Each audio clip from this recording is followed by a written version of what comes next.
On behalf of the athletics department and the university, I want to welcome you. My name is Rob Bernardi, and I'm the athletics director here. Before we get into some of the introductions of our inductees, I did want to recognize a couple people here. This is always a great event, particularly for me, in the sense that the folks that we've inducted in the past always come back.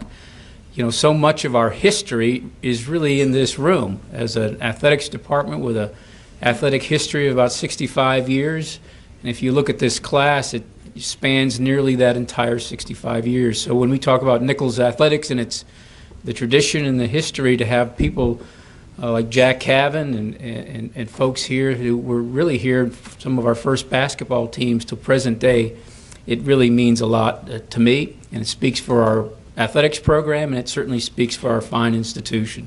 So all of you who have come here and traveled so far, I really appreciate it, particularly given the weather. So thank you very much. Before we get underway here, let me recognize a couple folks. I want to recognize our interim president. He and his wife Tina are here with us today. Larry Howell in the back and his wife Tina. Thank you for coming. I also want to recognize a couple of our coaches who are here. Some football coaches are out getting ready for a game, but we're fortunate to have our basketball coach, J.P. Piper, and his wife Renee. Welcome and thank you for coming. And our assistant coach, who has a long and standing tradition with us, Rennie Bailey, is here. Rennie, stand up there. And I don't know, earlier I saw one of our assistant baseball coaches, Blaze Lambert, and I'm not sure if Blaze is still here. Blaze is here. Okay. Then let me recognize a couple of folks, a good many of the folks, in fact, and thank you for coming, who are current members of the Hall of Fame. And to me, again, this means so much. Jack Cavan, who's a basketball player here with us from the first team. Stand up there, Jack. Don't be shy. From the Colonel team in 58 and 59. And we also, it's my understanding that we have the manager from that very team, Ken Phillips. Mr. Phillips, are you here? Thank you for coming, sir.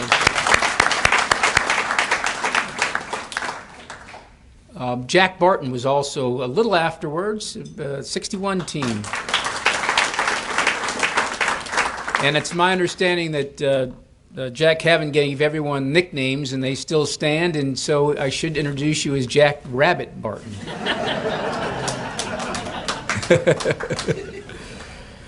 A football coach and a tennis coach. He is our Hall of Fame tennis coach. Randy Raymond is with us. Randy? Another former basketball coach and local, and we're glad to have him here, Jerry Sanders.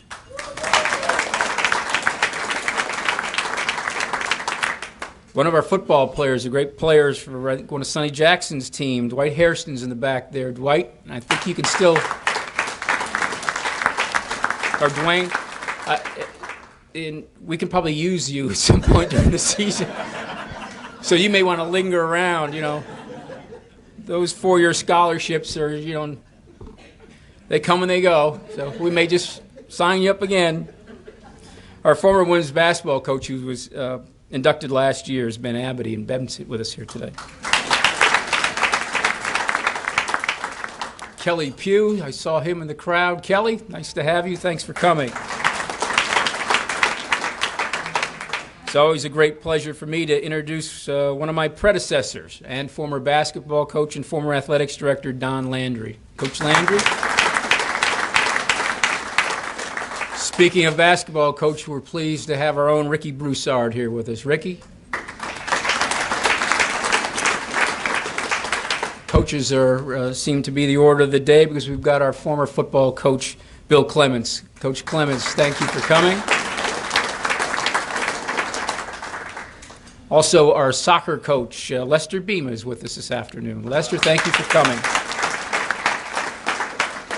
And one other gentleman, we also have the Hall of Fame, but we also have the Hall of Distinction, and we had that ceremony last year, and we inducted Tommy Williams. Tommy, thank you for being here.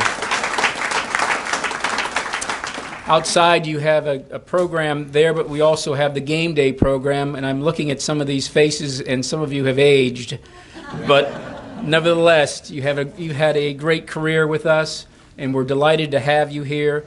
And with that, let me introduce to you and do the formal inductions, the voice of the Colonels, Mr. Mike Wagenheim. Mike?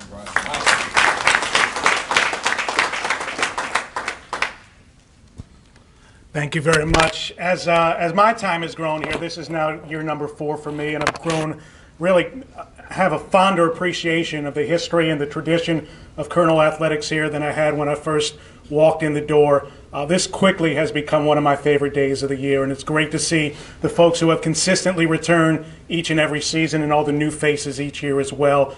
We welcome you. We're glad to have you here today, and let's get on with the program.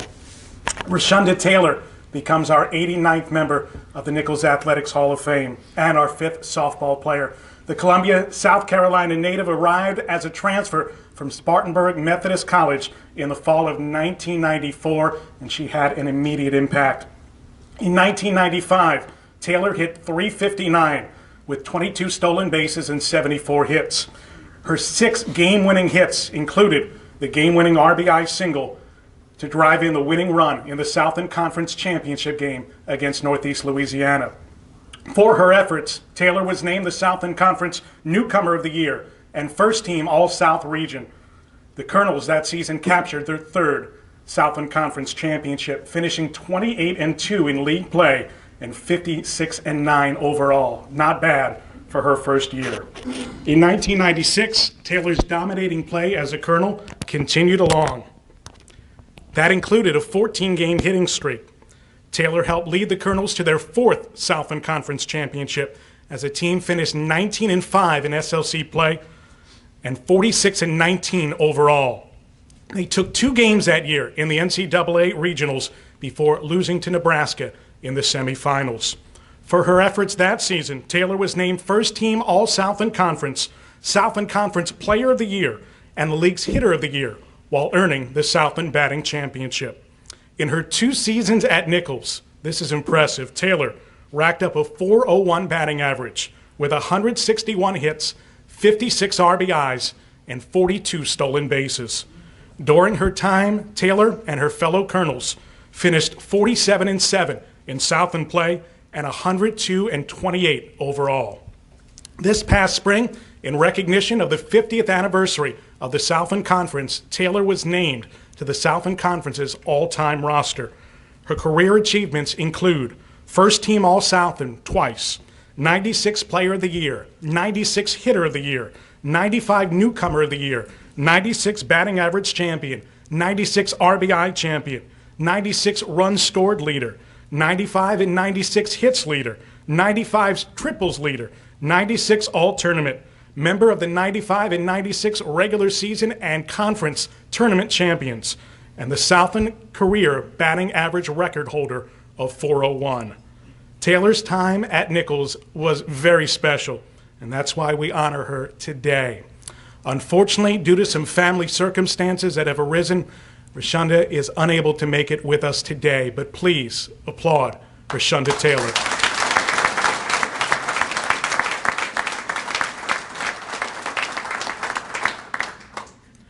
Our Colonel men's tennis team raised some eyebrows in the 1970s, capturing 7 straight Gulf South Conference championships from 71 through 78. The program was dominant in the region with players like Juan Cabazon and Torbjörn Foss. They helped Nichols achieve recognition not just here locally, but throughout Louisiana, and that only increased in the 1979 year as they rolled to a 17-1 record, beating the likes of Florida State, Kansas, and Rice, along with in-state rivals Northwestern State, Louisiana Tech, and Northeast Louisiana. That 79 season included 16 straight dual match victories, extending their regular season winning streak to 43 in a row over a 3-year span. The Colonels headed to the NCAA Division II Men's Championship as an underdog, but they surprised the field, finishing 3rd in the nation. Among the individual notes that year, Christopher Robinson finished with a 21-4 record in singles and was named All-American for the 2nd straight year. Raul Mendez and Torbjörn Foss each finished with a 20-5 singles record. Jan Freeman rolled to a 16-2 mark. The doubles team of Robinson and Mendez went 20-2 and reached the national championship match. The doubles team of Klaus Ewerson and Foss racked up a 16-6 record and advanced to the quarterfinals at the NCAA championships. And for the fourth straight year, head coach Randy Raymond was named the Gulf South Conference Coach of the Year. 1979, a season to remember, and the 79 men's tennis team was a team to remember, and that's what we're doing here today. Ladies and gentlemen, please welcome our former men's tennis head coach, Randy Raymond, as we honor the 1979 men's tennis team.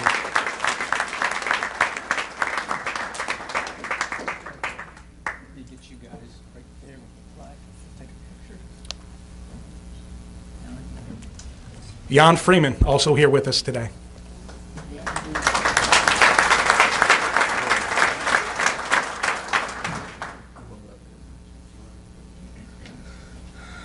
God, it's good to be here. Glad to be here. Good to see some old friends. Bill Clements was a head coach when I was a tennis coach. I was also a football coach. I don't think the story was ever told, but when Bill hired me full-time to coach linebackers, I signed the contract in his office, and I'm walking out the office. He goes, God, I forgot to tell you, you're the tennis coach. I don't even know how to keep score. Come on, man. So anyway, Tommy Williams, who was a big supporter, who was head of the Century Club then. Don Landy was our AD.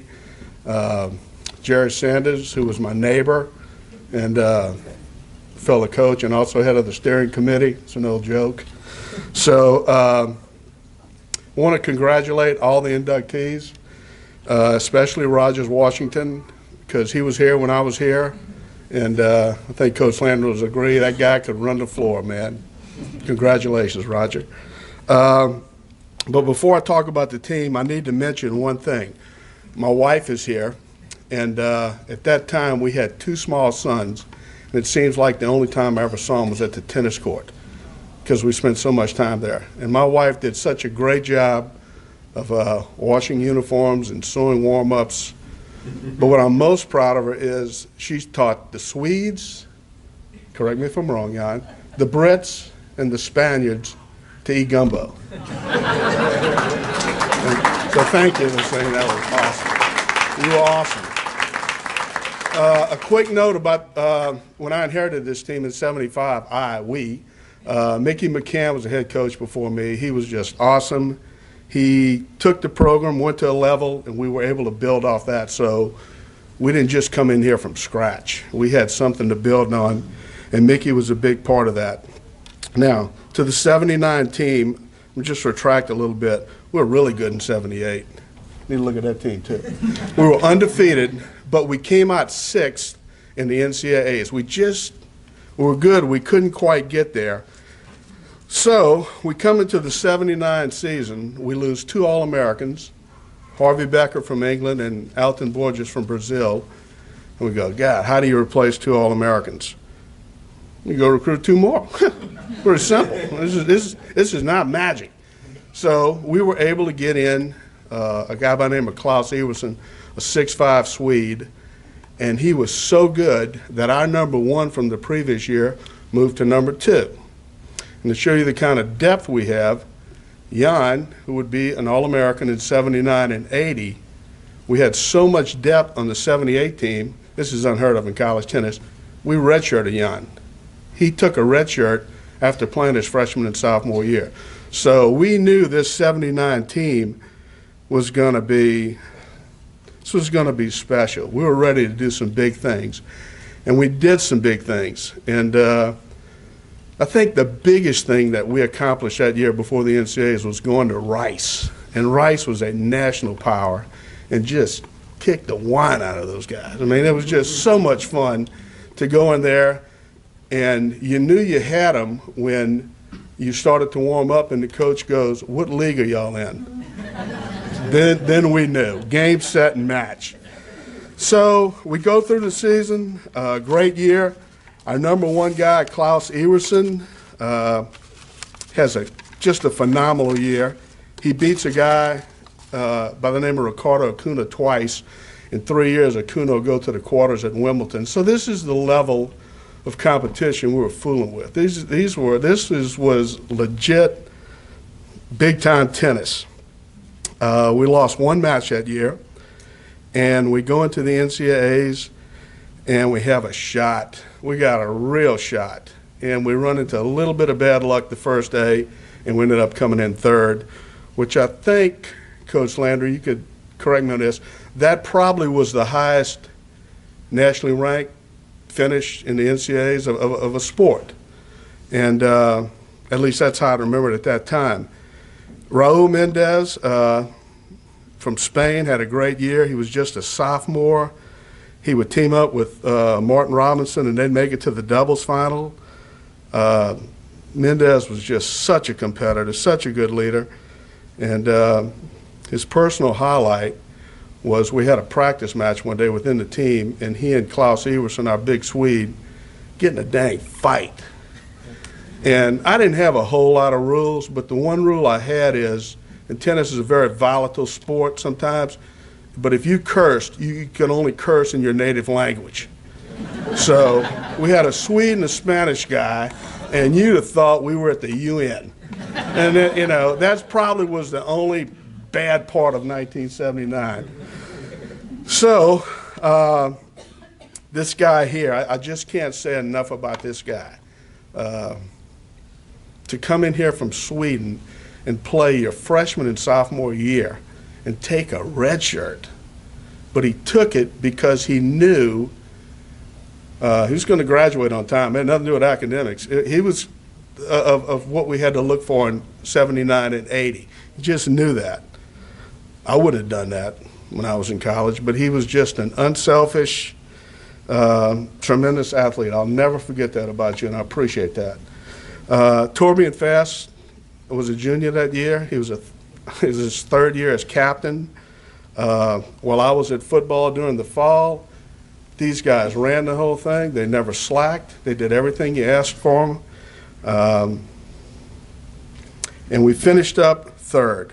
We had 4 All-Americans, and what was hard trying to explain to these guys where they came from, I think they would have rather been all Swedish, but over here, we're all American. So we had 4 All-Americans that weren't American, and we just never could. He lives in Clemson, South Carolina, and I think he finally understands what that means. So just to sum it up, it was a great experience, a great team. All of these guys are successful. I think they would have been successful without college tennis. They're just that kind of guy. And I'm just really proud of them, and Nichols has something to really be proud of. This is a special, special group. Thank you.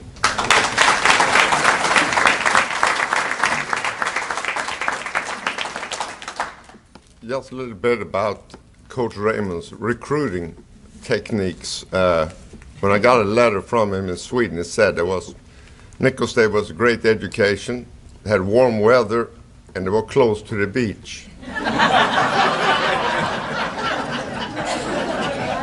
The first one was good, right. The second one, warm weather, I consider it was hot.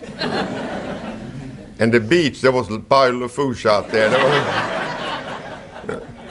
And I remember still coming in looking for the beach, but there was no beach. So, and then he really got famous for putting football coaching into tennis. He used a few French words on a daily basis when we didn't pay much attention to him, and he did get our attention regular after that. So, but it was a great experience, and I thank Nichols State for giving me the chance to come here and play, and we had a great time. And thank you, Coach. So.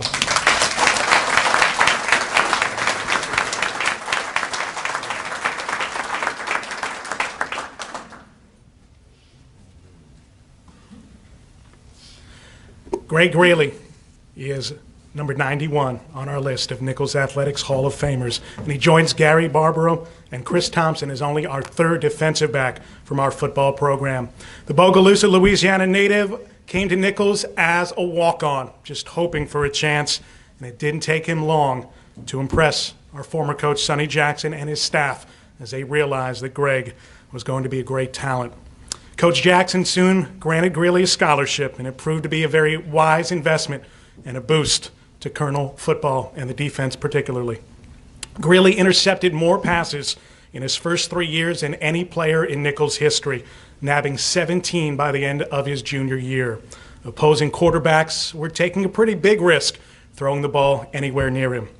It was Greeley's play in the secondary that earned him second-team All-Louisiana during the 1982 season. He finished that year with 7 picks. With 2 more seasons ahead to haunt opposing quarterbacks, Greeley became the featured player in opponents' scouting reports. Greeley continued his stellar play during the 1983 and 84 seasons, intercepting 5 passes in each of those years. He earned all Louisiana honors in 1983 and 84, along with all Gulf Star Conference honors in 84. Greeley, still to this day, holds the benchmark for most interceptions in Colonel history with 21. He also owns a single-season record for most interception return yards with 141. And over the course of his career, he made 162 tackles. Following the 1984 campaign, the San Antonio Gunslingers of the United States Football League selected Greeley in the 2nd round. He was a 24th overall pick. Greeley's playing days here at Nichols may have ended in 1984, but his love for Nichols and Colonel's football did not. Today, he serves as a student assistant coach with the football program as he works toward accumulating credits toward his bachelor's degree. He is on track to graduate soon and pursue a full-time career in coaching nearly 30 years after his playing days ended here at Nichols. Ladies and gentlemen, Mr. Greg Greeley.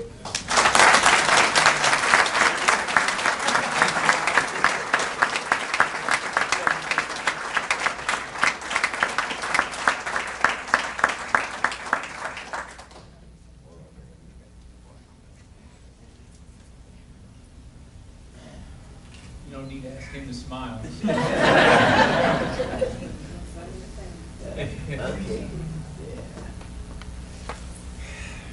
Thank you, Mike. I just want to say it's been a blessing to be back home, if you will. I'd just like to recognize my pastor, Mallory Callahan, Sr. here, my deacon, Kenny Reed, Sr., my family, my oldest brother, Walter, his wife, Anita, Regina Thompson, and my friend, Dwayne Gardner. I'd just like to thank them. And 2 of my teammates that I played with, Thaddeus Lumar and Dwayne Harrison. Those are great guys back there.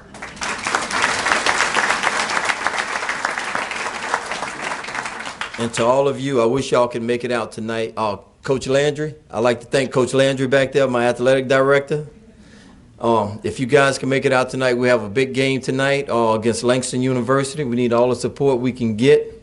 We're planning on big things tonight, and I'd just like to say thank you very much for this award. I really appreciate it, and I love being back home. Thank you.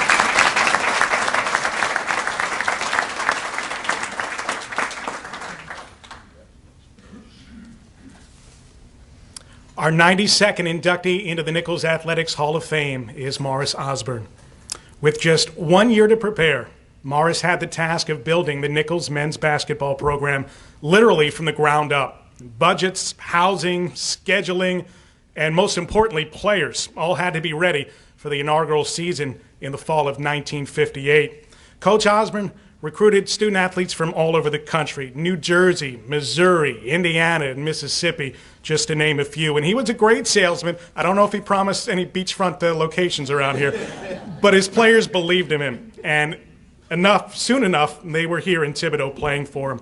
In the midst of planning for that first men's basketball team, Osborne was laying the groundwork for the baseball team as well, which soon would follow as our second program in what we now know as Colonel Athletics. Osborne served at Nichols as athletics director and men's basketball coach for a total of 3 years. And in spite of all the challenges of building a program from the ground up, Osborne managed to have a winning record here while at the helm of Colonel basketball. It was during those initial years that the foundation of Colonel Athletics was built, not just physically, but mentally as well. Toughness, persistence, hard work, all of those values that our student athletes today, he set the tone for it back in 1958 and those subsequent years. Al Delahaye, a journalism professor emeritus, remembers Coach Osborne wearing in his first season whether the cheap uniforms that his players were wearing were going to split during a game.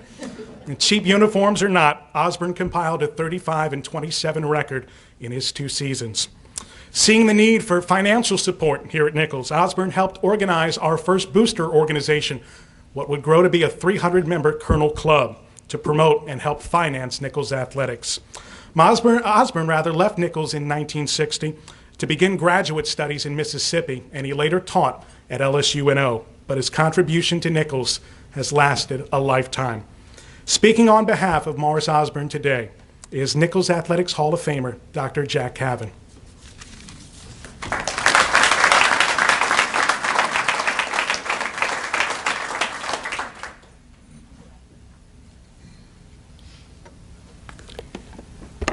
There's no question that Coach Osborne was a very, very special guy.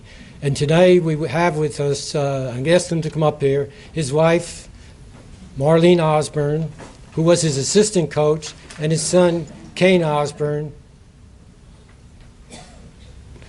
We had last night, we told some interesting stories. The players called Coach Osborne the Wizard. And I didn't know whether Mrs. Osborne knew we called him that. I was the guy who gave everybody nicknames. But Coach Osborne was the father of Nichols athletics, and he brought me down from New Jersey, and I come back here as much as I can because I love South Louisiana. But he was more than a basketball coach. Our philosophies in basketball really jive. Run, shoot, shoot, shoot. I like that. And but he was a role model. He was a role model for me, and I'm sure he was a role model for Jack Barton and Mother Woodley sitting back there. Very, very, very special man. He was a man ahead of his times in his philosophy of basketball and his just development of young men. Very special man. And, you know, when we came here, we lived in that old building back there that we called the Shack. And my first few days at Nichols, we were in the men's locker room. They had beds in there, and we stayed there. And the baseball players lived at Stark Field. And I often tell my wife, you know, it was a Spartan kind of agreement, but situation. But I never heard anybody complain. We loved it here, and Coach Osborne did everything he could for us. Matter of fact, I never filled out a college application. I never registered myself. I never went to the bookstore. Coach Osborne took care of all that for us, and he really spoiled us. But it was a great experience. I learned to love South Louisiana. I owe an awful lot to Morris Osborne, as do the other players who played for him. But you guys who followed him, he was the father of this program. He had a vision, and although he wasn't here many years, that vision followed. And this is a great university, a strong university, Harvard on the Bayou, and in New York and New Jersey and Virginia, where I work and live, people have heard about Nichols State. But I'm a runner, and I run with my Nichols State T-shirt on all the time. And people ask me, I said, it's the greatest little university you can find. You need to go to South Louisiana. You need to go to Thibodaux. And I want to personally thank Mrs. Osborne because she was the power behind the man. And Coach Osborne went on to Syracuse University, and he influenced Jim Boeheim, who is now the coach of Syracuse. He played a big role in that. And his son, Kane, he said Kane had the eye of a Division I basketball player, but the knees of a Division III basketball player. And I'm very proud of Kane, and I know they told me stories about Kane growing up and being with Coach Osborne. He had a great father who influenced him. He influenced me, too. He was my role model. And you got a great university here. I love it, and I'm sure you do. And he was the father who started this all for all you athletes that are here. Thank you.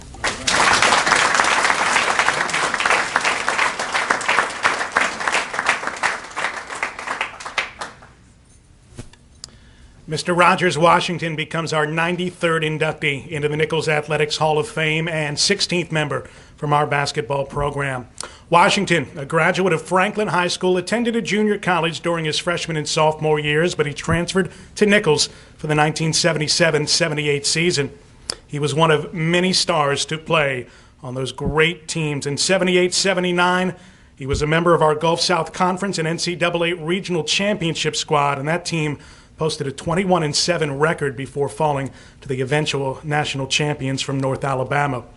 Washington was selected Most Valuable Player in the NCAA South Regional Tournament, which was held right here in Thibodaux. In the championship game, he scored 27 points in a 13-point victory over Rollins College. He dragged down 18 rebounds in that title game. In the North Alabama game, Washington scored 20 points in the 103-97 loss to William Carey College. During his senior year, Washington was selected first team All-GSC. He averaged 16.4 points and 13.1 rebounds per game. He compiled these very impressive numbers despite the fact that he was sharing the spotlight with some of our great all-time players, Larry Wilson, the leading scorer in Colonel history, and Johnny Hall, the second leading scorer in program history, and fellow Hall of Famer Sonny Charpentier as well. During his junior year, Washington averaged nearly 12 points per game and about 11.5 rebounds. That season, he was the 13th ranked rebounder in the nation. He was the most improved player during his 2 seasons at Nichols, and he also won the Hustle Award. Those two usually go hand in hand. While smaller than the average center, Washington covered up any size deficit with tenacity under the boards. Former Colonel head coach Don Landry said, quote, "No one during my time at Nichols played harder than Rogers Washington." After his senior year, he played professional basketball for 6 years in the Continental League, and he later became the police chief in Patterson. Ladies and gentlemen, we welcome Mr. Rogers Washington.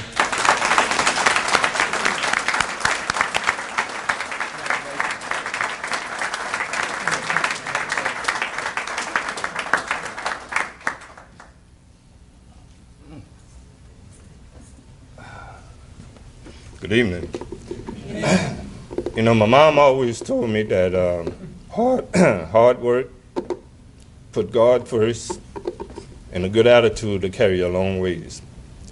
At a young age, I didn't know what that meant. I didn't know if she was trying to tell me to give me good advice, or we didn't have money, or I didn't have good looks when I was But I want to thank Coach Landry for nominating me. I want to thank the committee for choosing me. I want to thank a good friend of mine when I first came to Nichols. He just took to me. We had a language barrier there.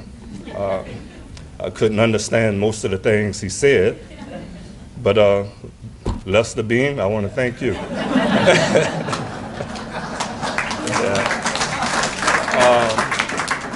It's great to see a lot of people here that I hadn't seen before, in a long time. It's good to see you. Again, I want to thank the Nichols State family for choosing me. I see you back there, Shelby. And Larry. I want to thank the ones that came here to support me. My wife of 3 years, Catherine. My oldest son, Rogers Jr., Emmanuel James, and my daughter, Tiffany.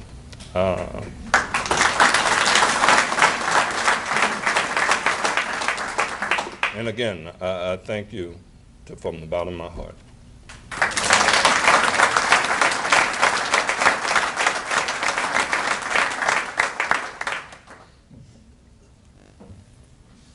Although he will go in as our 94th Athletics Hall of Fame member and last of the day here, Bobby Morrow really had a big first in his career here at Nichols, and he will forever grace our record books as the first player ever to fire a no-hitter in Colonel basketball history, and it happened in just the second season of the program. Bobby Morrow of Bertrand, Mississippi becomes our 18th baseball player to be selected into our Hall of Fame, and to date still one of only 4 Colonels to throw a no-hitter. First-year head coach Jim Hall recruited 26 players for our inaugural baseball season here, and the team practiced 6 days a week, making their debut on the road and sweeping a doubleheader from William Carey College on March the 12th of 1960. A week later, they made their debut. Jim Hall's Colonels beat Northwestern of the Big Ten Conference 6-3 here at Stark Field in Thibodaux. That team finished the year with a respectable 15-10 record, and the foundation of what would become a very solid program was firmly in place. Morrow came into his own during the 1961 season. In addition to his no-hitter, he led the staff with a 9-3 record that included an impressive 0.99 earned run average in 100 innings pitched. He was tough on opposing batters, fanning 113 of them. That mark was a single season record that stood for 29 years. It wasn't until 1990 that future major leaguer Scott Sanders would break that mark. Morrow's 9 wins in a season still ranks 6th all-time among Colonel pitchers. The 1962 season, equally as impressive, as Morrow fanned 97 in 81 innings. He was named team captain and helped that club to a 25-9 record. Morrow guided the Colonels to a 61-31 record during his 3 years here. Following the 62 year, Morrow signed a professional baseball contract with Cincinnati, and he would play in the Reds minor league system for 3 years. He is with us today along with his daughter, Beth Barnes. Please welcome Mr. Bobby Morrow.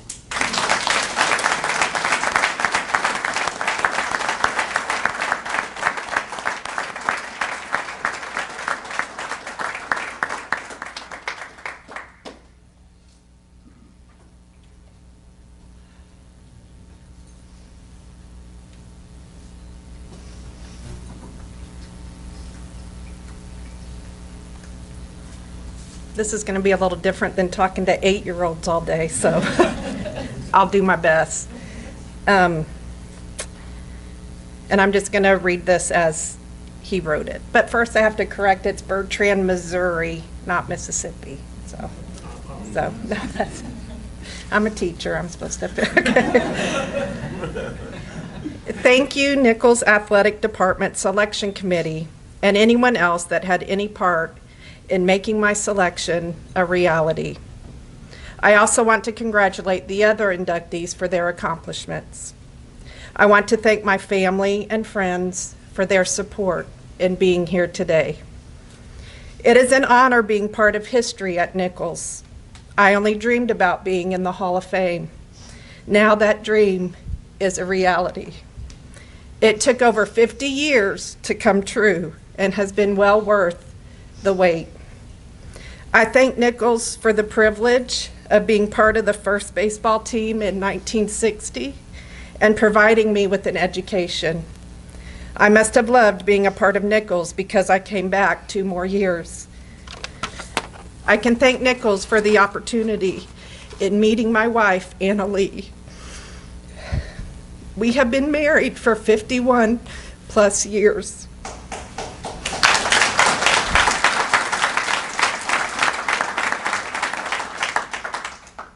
Anna Lee was a student, cheerleader, and beauty queen. She still is my cheerleader and beauty queen.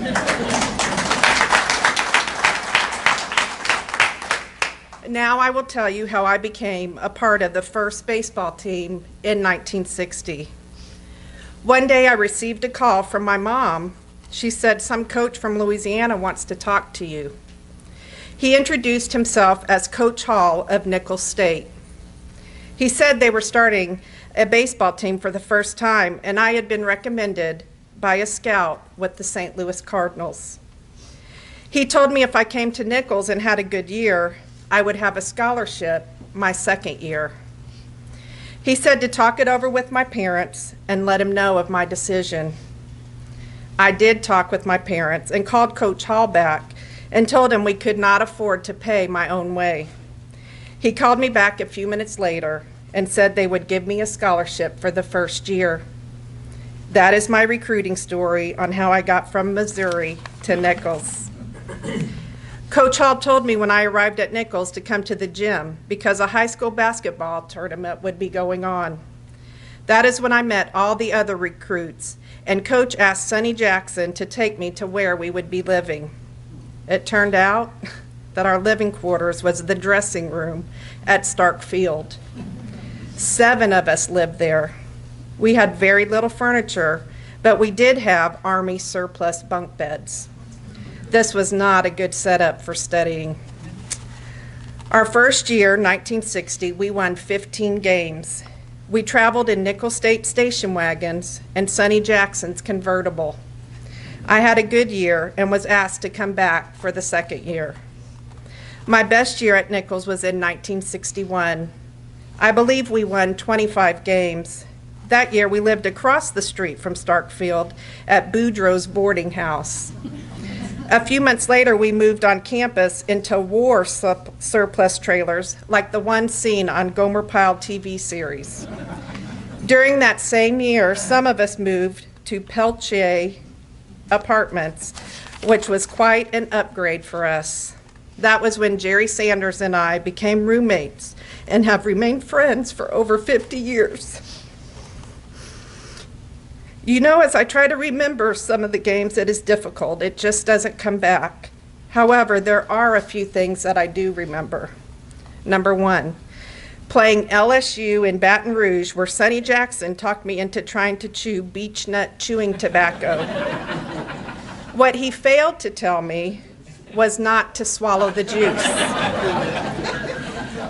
Well, I did get sick and even threw up, but I still shut out LSU with 15 plus strikeouts. Wow.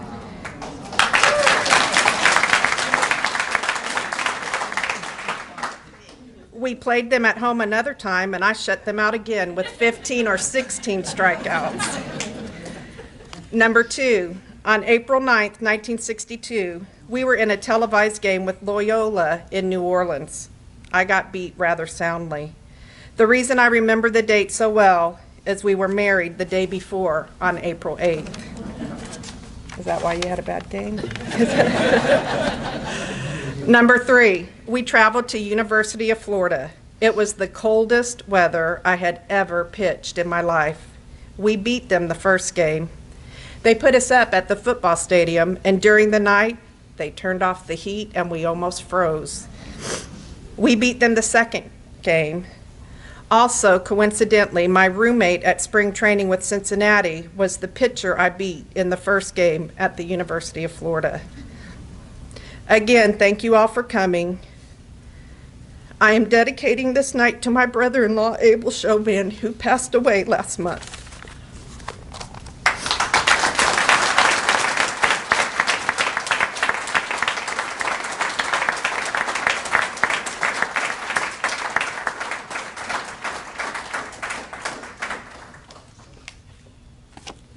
Why do I always get to follow these kind of speeches?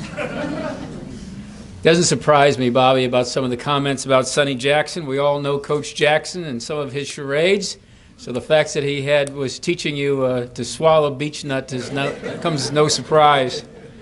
Actually, he treated you better than he's treated some of us. It was just beech nut. All of you, Rogers, Greg Greeley, Miss Osborne and Kane, Jan and Randy and Bobby, thank you all. You have made you grace us all with your presence. Your history is such a contribution to our athletics programs, and you really make what Nichols is all about. We have a halftime presentation at today's game, and I hope you all can make that. Next week, for those of you who are staying in town, perhaps is alumni homecoming. Yeah, that homecoming. So if you could make that, we'd appreciate it. But again, thank you all for coming. All of you have come so far. You've made the day. And congratulations on your selection and induction to the Hall of Fame. Thank you all.